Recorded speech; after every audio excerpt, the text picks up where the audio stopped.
하나님이 채우십니다. 하나님이 은혜 베푸십니다.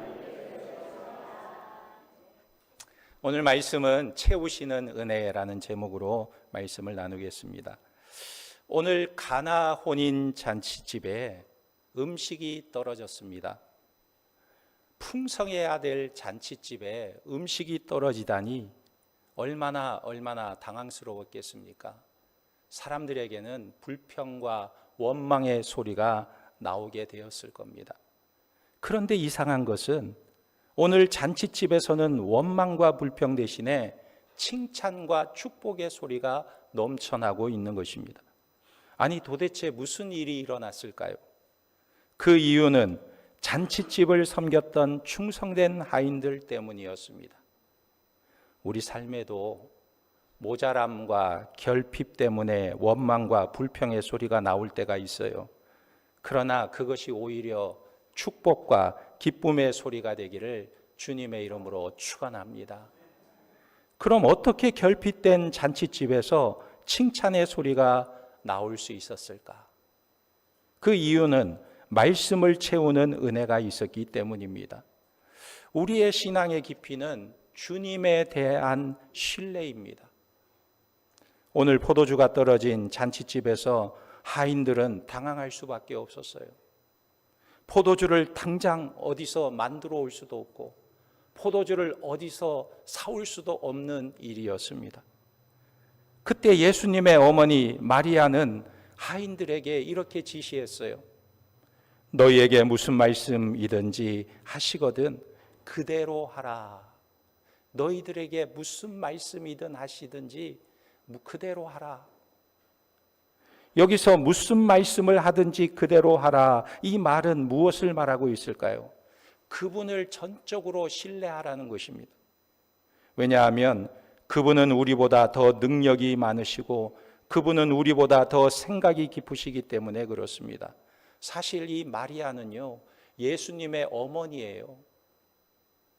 잔치집에 포도주가 떨어졌을 때 제일 먼저 예수님께 이 어머니가 부탁을 했어요. 예수여, 잔치집에 포도주가 떨어졌어요. 그럼에도 불구하고 예수님께서 어머니가 부탁하는 것을 거절했습니다. 그런데 마리아는 한 번 더 예수님께 부탁을 하는 거예요. 이번에는 하인들을 시키면서 예수님이 무슨 말씀을 하시든지 그대로 하라 이렇게 말했던 것입니다. 이것은 자신이 비록 예수님의 어머니지만 그분 앞에서 자신을 낮추는 모습을 볼 수가 있습니다. 이것이 바로 신앙의 모습인 거예요. 강해 설교의 대가인 F.B. 마이어는 이런 말을 했습니다. 나는 하나님의 은혜의 선물이 여러 층으로 된 선반에 있는 줄로 알고 우리의 키가 높아질수록 그 여러 층의 것을 가질 수 있는 줄로 알았다. 그러나 나는 후에 깨닫기를 하나님의 은혜의 선물은 아래로 내려가면서 여러 층 되는 선반에 있는 줄을 알았다. 그러므로 이 선물들을 받아 가지려고 하면 내가 높아지기를 원할 것이 아니라 더욱더 나를 굽히고 내려가며 또 내려가기를 힘써야 된다. 자신을 낮추고 전적으로 주님을 신뢰할 때 그 은혜의 선물을 채울 수가 있는 것입니다. 홍해의 법칙이란 책을 쓴 로버트 모건도 이런 말을 했어요. 우리가 하나님을 신뢰하면 신뢰할수록 하나님은 기뻐하신다. 그래서 우리에게 더 크고 더 풍성한 은혜를 베푸신다. 만일 우리의 영혼이 살아있는 믿음으로 푹 젖어 있다면 하나님은 우리 영혼의 은혜와 복을 한없이 쏟아 부으실 것이다. 하나님의 은혜와 복이 마치 급류처럼 우리의 영혼을 간통하고 흐를 것이다. 여러분은 이런 감격을 맛보아 보았습니까? 나를 낮추고 내려놓을수록 더 풍성하게 쏟아지는 하나님의 은혜를 경험한 적이 있나요? 오늘 망신당할 수밖에 없는 잔치집이 오히려 풍성한 잔치집으로 바뀌게 되었습니다. 그 이유가 무엇이냐면 바로 말씀에 대한 신뢰였어요. 무슨 말씀을 하시든지 그대로 하라 하니라. 이 말씀에 순종한 하인들은 하나님의 풍성한 은혜를 경험하게 된 것입니다. 오늘날 이 세상은 점점 상대화되고 다원화되어 가고 있습니다. 그래서 절대적으로 믿거나 신뢰할 대상이 없는 시대가 되었어요. 그뿐 아니라 우리의 가치나 지식이나 정보는 늘 변하고 늘 바뀌는 것을 보게 됩니다. 그런데 오직 변치 않는 것이 있습니다. 그것이 무엇이냐면 주님의 말씀은 변치 않는 거예요. 마태복음 24장 35절에 천지는 없어지겠으나 내 말은 없어지지 아니하리라 그랬어요. 그러니까 무슨 말씀이든지 그대로 순종할 수 있는 사람은 어떤 문제도 문제가 될 수가 없는 것입니다. 여러분들의 삶에 하나님의 말씀이 풍성히 채워지기를 주님의 이름으로 축원합니다. 두 번째로 채우시는 은혜는 자발적인 순종을 채웠기 때문이에요. 6절에 보면 거기 유대인의 결례를 따라 두세 통 드는 돌 항아리 6이 놓였는지라 예수께서 저희에게 이르시되 항아리에 물을 채우라 하신즉 아기까지 채우니 그랬어요. 유대인들은 정결 규례를 따라 집집마다 돌 항아리가 있었습니다. 그것은 출입할 때마다 손을 씻거나 발을 씻기 위함이에요. 또 음식을 먹기 전에 손을 씻을 물을 떠놓는 것입니다. 왜냐하면 이 팔레스타인 지역은 먼지가 너무너무 많기 때문에 건조하기 때문에 이 먼지가 손이나 발에 잘 묻어요. 그래서 늘 씻는 의식이 있었습니다. 그래서 오늘 잔치집에도 보면 돌 항아리 6개가 있었습니다. 그런데 예수님께서 말씀하시는 거예요. 그 항아리에다가 물을 채워라. 사실 그 항아리에 물을 채우려면 물을 한 번 길러 가지고는 채울 수 있는 항아리가 아니었습니다.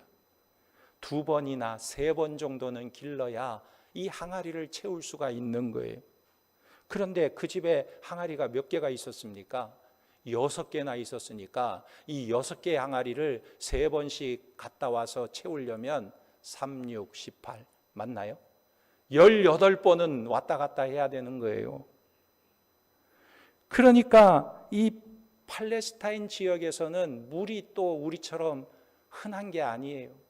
우리는 수돗물 틀면 물이 줄줄줄줄 나오지만 이 팔레스타인 지역 이 당시에는 샘에 가서 물을 길러와야만 했던 것입니다. 물이 귀한 나라였어요. 그러니까 물을 채우는 것이 쉬운 일이 아니고 어려운 일이었던 것입니다. 그뿐 아니라 지금 잔치집에서 제일 바쁘고 힘든 사람들이 누구입니까? 바로 지금 일하고 있는 하인들이었습니다. 그들은 며칠 동안 음식을 만들고 잔치를 준비하느라 매우 지친 상태였어요.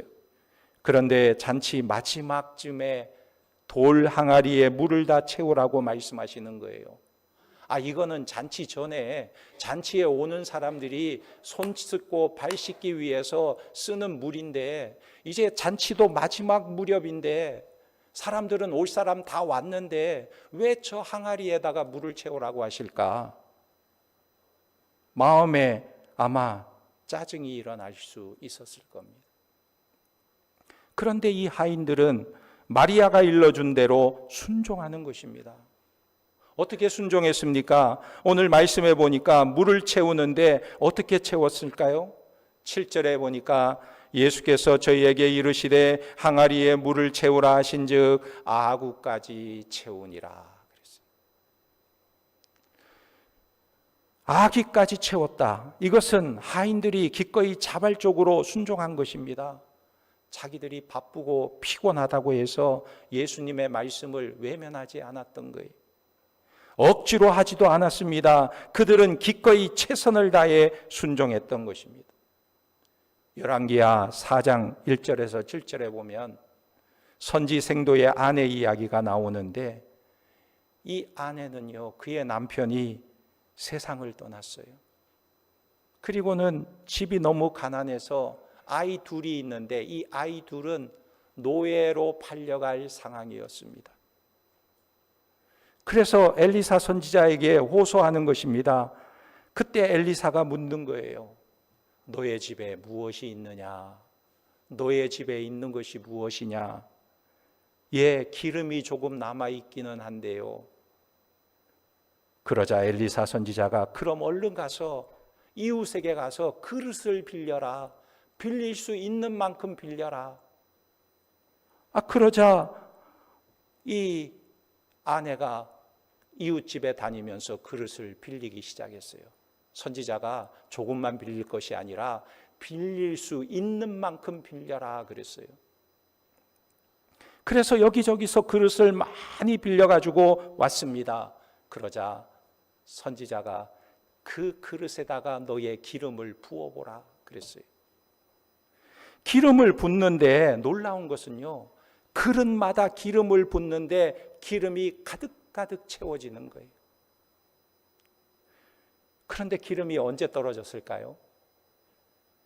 빌려온 그릇이 떨어졌을 때 기름이 멈추게 된 것입니다.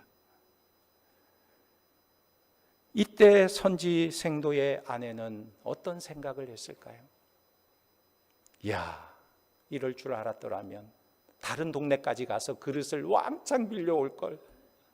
이럴 줄 알았더라면 저 동네까지 가서 그릇을 다 빌려올 걸. 우리 동네만 그냥 쫓아다니면서 그릇 빌려왔네. 더 많이 빌려올 걸. 이런 생각이 들지 않았을까요? 우리가 신앙생활하면서 반드시 경험하게 되는 말이 바로 이런 말인 것입니다. 왜 내가 진작에 믿지 못했을까? 왜 내가 진작에 순종하지 못했던가? 이렇게 후회하는 것이 누구에게나 다 있는 것입니다. 앤드류 머레이의 거룩이라는 책에 보면 그는 19세기 남아프리카의 성자로 불렸던 목사요 복음 전도자였습니다. 거기에 보면 이런 내용이 있어요. 순종은 거룩함의 길이다. 순종하면 거룩하신 하나님이 다가오는 길이 되는 것입니다.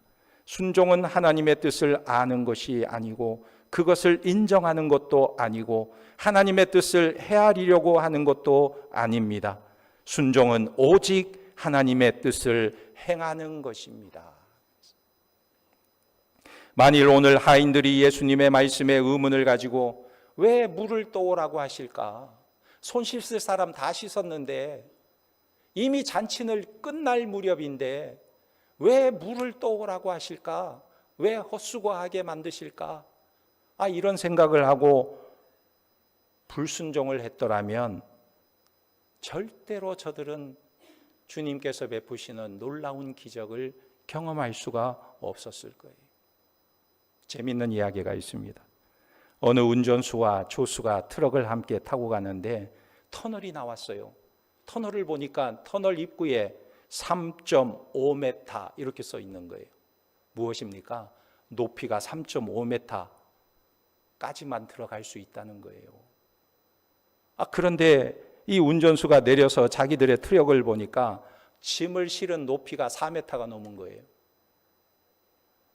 그런데 운전수가요, 자기 옆에 타고 있는 조수 친구에게 이렇게 말하는 거예요. 야, 보니까 경찰 없네. 얼른 가자. 얼른 들어가자. 이러면서 들어갔다고 생각해 보세요. 얼마나 어리석은 일일까요? 우리가 어쩌면 이렇게 말하고 이렇게 생각하고 살지 모릅니다. 주님이 우리에게 하시는 말씀은 다 우리를 위한 말씀인데 마치 그 말씀이 우리를 제한하고 우리를 힘들게 하는 말씀인 줄 생각할 때가 있어요. 그래서 말씀에 잘 순종하지 않으려고 할 때가 있습니다. 그러나 하나님의 말씀은 우리를 제한하는 것이 아닙니다. 오히려 우리를 축복하는 말씀이에요. 오늘 하인들은 예수님의 말씀에 순종해서 물을 가져다 채웠습니다. 그런데 어디까지 채웠습니까? 항아리에 아기까지 채웠다 말하고 있어요. 이것은 억지로 한 것이 아니라 자발적인 순종이라는 것입니다. 그런데 이런 자발적인 순종에 또 다른 위기가 찾아왔어요. 그것은 그냥 물을 떠오라는 것은 혼자 하는 일이지만 별 문제가 없는 거예요. 내가 그냥 물만 떠서 채우면 되는 것입니다. 그런데 문제는 여기에 있어요. 그 물을 떠서 잔치에 온 사람들에게 가져다 주라, 대접하라. 여기에는 생각이 달라지는 것입니다. 아니, 물을 떠서 항아리에 채우라는 것은 쉽게 할 수 있는 문제인데, 그 물을 떠서 포도주를 찾는 사람들에게 그 물을 가져다 대접하라. 여기에는 좀 마음의 부담이 가는 것입니다. 어려운 일이라는 거예요.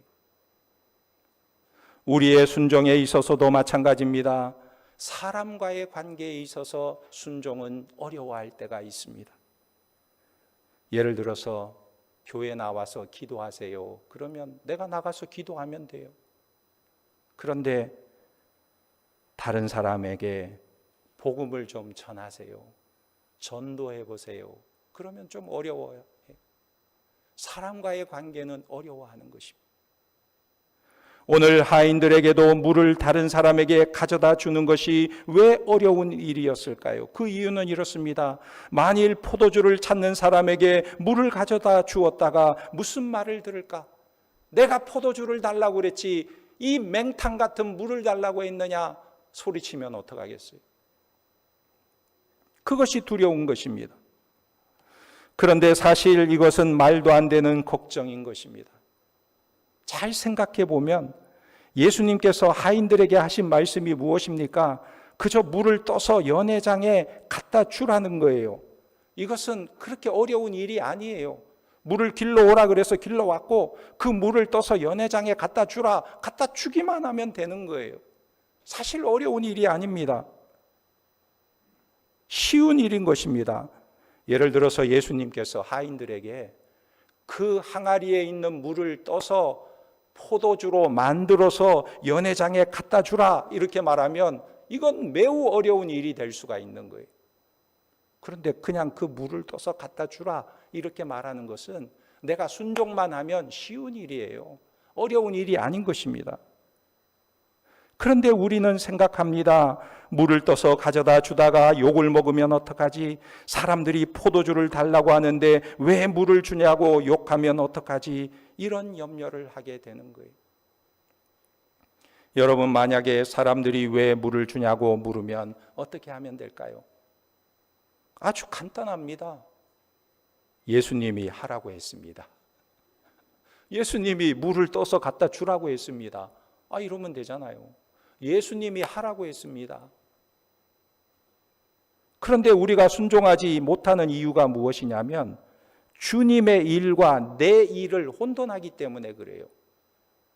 주님이 시키신 일과 내 일을 혼돈하기 때문에 그냥 물만 떠다 주면 되는데 내가 마치 좋은 포도주를 만들어서 갖다 줘야만 될 것 같은 마음을 가지고 있기 때문에 문제가 되는 거예요. 주님의 일과 내 일을 착각해서는 안 되는 거예요. 내 일은 그냥 물만 떠다 주면 되는 거예요.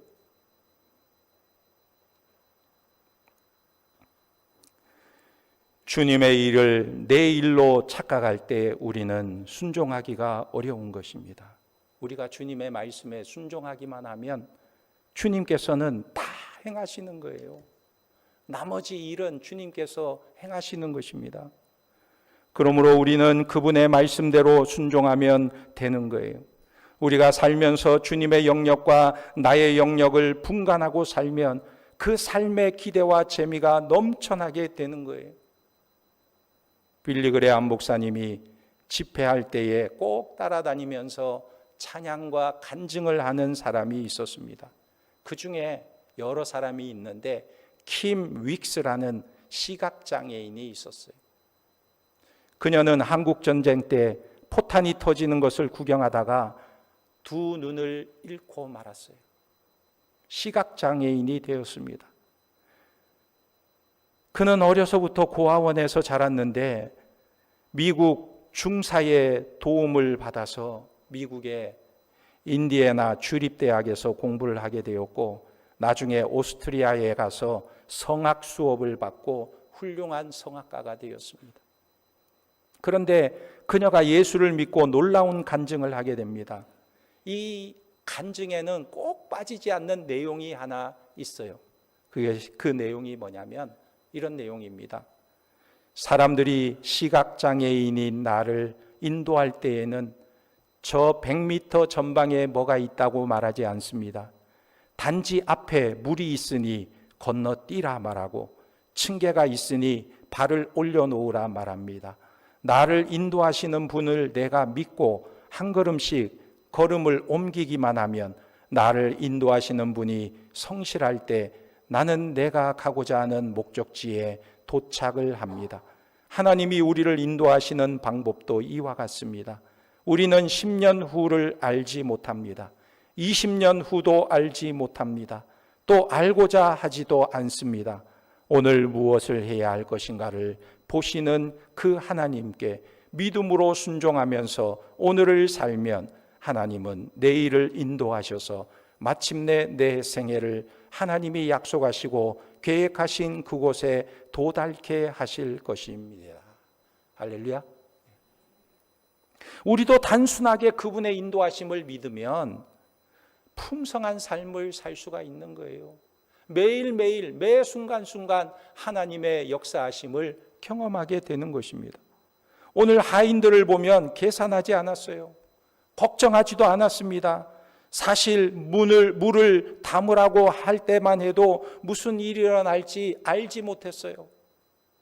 왜 물을 떠오라고 하시는지 깨닫지 못했습니다. 그냥 단순하게 물을 떠서 항아리에 채우라고 할 때 순종만 했습니다. 그런데 그 주님의 말씀에 놀라운 계획이 있었음을 발견하게 되는 거예요. 주님의 말씀에 순종할 때 놀라운 역사가 일어나는 것을 발견하게 되는 것입니다. 세 번째로 채우시는 은혜는 우리 인생의 영적 비밀을 채우라는 것입니다. 9절 말씀에 보면 연회장은 물로 된 포도주를 맛보고 어디서 났는지 알지 못하되 물떠온 하인들은 알더라. 연회장이 신랑을 불러 그랬어요. 오늘 말씀의 핵심은요, 사람들이 물을 맛보고 칭찬하는 거예요. 신기한 일이 일어나죠. 사람마다 먼저 좋은 포도주를 내고 취한 후에는 낮은 것을 내거늘 그대는 지금까지 좋은 포도주를 두었도다. 연회장이 좋은 포도주를 내었다고 신랑을 칭찬하고 있어요. 그런데 중요한 말이 있습니다. 9절에 보니까 연회장은 물로 된 포도주를 맛보고 어디서 났는지 알지 못하되 물떠온 하인들은 알더라 그랬어요. 하인이 이 일로 무슨 보람을 느꼈을까요? 아기까지 물을 채우는 힘든 일을 했습니다. 그리고 물이 포도주로 변했어요. 그래서 이 하인들이 부자가 되었을까요? 물을 포도주로 팔아서 부자가 되었습니까? 아니요. 노동만 더했어요. 무슨 유익이 있었을까? 자기들의 소유가 늘어난 것도 아닙니다. 하인들은 노동만 더했어요. 그런데 이 하인들에게 무슨 기쁨과 무슨 보람이 있었을까? 오늘 말씀에 나타난 축복이 바로 이것입니다. 하인들은 포도주 때문에 즐거운 것이 아니고 영적인 신비감을 충만하게 느꼈던 거예요. 놀라운 기적을 경험한 것입니다. 하나님의 놀라운 기적의 역사가 자기들의 손끝에서 이루어짐을 경험하고 체험하게 된 거예요. 능력 있는 연회장이 최고의 포도주를 맛보기는 했지만 그는 그 비밀에 대해서는 알지 못했습니다. 맛을 보면서도 알지 못했어요. 이야, 신기하다. 이 잔치 마지막에는 나쁜 포도주가 나오는데 여기는 갈수록 더 좋은 포도주가 나오는구나. 참 신기하다. 이 말은 할 줄 알았지 어떻게 그런 일이 일어났는지는 알지 못한 것입니다. 그러나 그 물을 떠온 하인들은 그 비밀을 알았습니다. 여러분, 교회나 세상에는 두 가지 부류의 사람들이 있어요. 너무나 많은 사람들이 맛을 보고는 평가할 줄 알지만 그것이 어떻게 이루어졌는지 영적 신비감은 전혀 체험하지 못하는 것입니다. 그저 잘했다, 못했다, 맛있다, 맛없다, 말은 할 수 있지만 어떻게 이런 일이 일어났는지 경험치는 못하는 거예요. 그러나 어떤 사람은 그것이 어디서 났는지 알고 있는 거예요. 어떻게 이런 일이 일어났는지 아는 것입니다. 오늘 하인들은 무엇을 하고 있었을까요? 연회장이 놀라는 그 순간에 하인들은 예수님을 바라보면서 미소를 지었을 거예요. 예수님, 대단하십니다. 예수님, 우리는 알아요. 우리는 그 비밀을 알아요. 예수님을 바라보며 미소를 지었을 거예요. 순종한 사람, 말씀대로 땀 흘린 사람들만 이 비밀을 알게 된다는 것입니다. 미국의 장로교에 아더디 마즈 장로님이 있어요. 미국 기독교 실업인 중에 5손가락 안에 드는 분이었습니다. 근데 이분이 옛날에 50만 불을 기부해서 기독교 회관을 건립하게 됩니다. 그리고는 나중에 7억 불을 기부해서 선교재단을 만들게 되는데 이 돈이 얼마인지 계산해 보니까 약 8천억이 넘는 돈이에요. 그는 자신의 가진 것으로 복음을 증거하는 일에 헌신하게 되는데 이분이 간증하면서 성공의 비밀에 대해서 말하는데 이렇게 말을 했습니다. 하나님은 그 자녀가 다 잘 되기를 원하십니다. 하나님의 원칙대로 하나님의 말씀대로 순종하면 성공하고 말씀을 비켜두고 살면 성공하지 못합니다. 성공의 비결은 주님을 정말 우리 삶의 주인 되게 하는 것입니다. 그래서 성경은 늘 우리에게 이것을 말씀하고 있는 거예요. 신명기 28장 2절에 내가 내 하나님 여호와의 말씀을 청종하면 이 모든 복이 내게 임하며 내게 이르리니 성읍에서도 복을 받고 들에서도 복을 받을 것이며 내 몸의 소생과 내 토지의 소산과 내 짐승의 새끼와 내 우양의 새끼가 복을 받을 것이며 내 강주리와 떡반죽 그릇이 복을 받을 것이며 내가 들어와도 복을 받고 나가도 복을 받을 것이니라. 예레미야 42장 6절에 우리가 당신을 우리 하나님 여호와께 보냄은 그의 목소리가 우리에게 좋든지 좋지 않든지 막론하고 순종하려 함이라. 우리가 우리 하나님 여호와의 목소리를 순종하면 우리에게 복이 있으리이다 하니라. 할렐루야. 하나님의 말씀에 순종하면 그게 복이라는 거예요. 오늘 말씀을 잘 생각해 보시기 바랍니다. 혼인잔치의 주인공은 과연 누구였을까요? 신랑입니까? 연회장입니까? 마리아입니까? 제가 보기에는 오늘의 주인공은 하인들이에요. 저들은 순종한 사람들이에요. 주님의 말씀에 순종한 사람들입니다. 하나님의 역사의 주인공은 하나님의 말씀에 순종하는 사람이 역사의 주인공이 되는 것입니다. 이 시대는요, 많이 가졌음에도 불구하고 늘 모자라고 궁핍하고 결핍을 호소하고 있습니다. 여러분의 삶이 혹시 모자라고 궁핍하고 결핍됨으로 인해 마음의 두려움과 불안이 있습니까? 그것이 오늘 가나 잔치집처럼 기쁨과 감사와 축복이 되는 은혜가 임하기를 예수님의 이름으로 축원합니다. 하나님의 채우시는 은혜가 여러분들의 삶 가운데 충만히 나타나기를 예수님의 이름으로 축원합니다. 아멘. 기도하겠습니다. 하나님 아버지 감사합니다.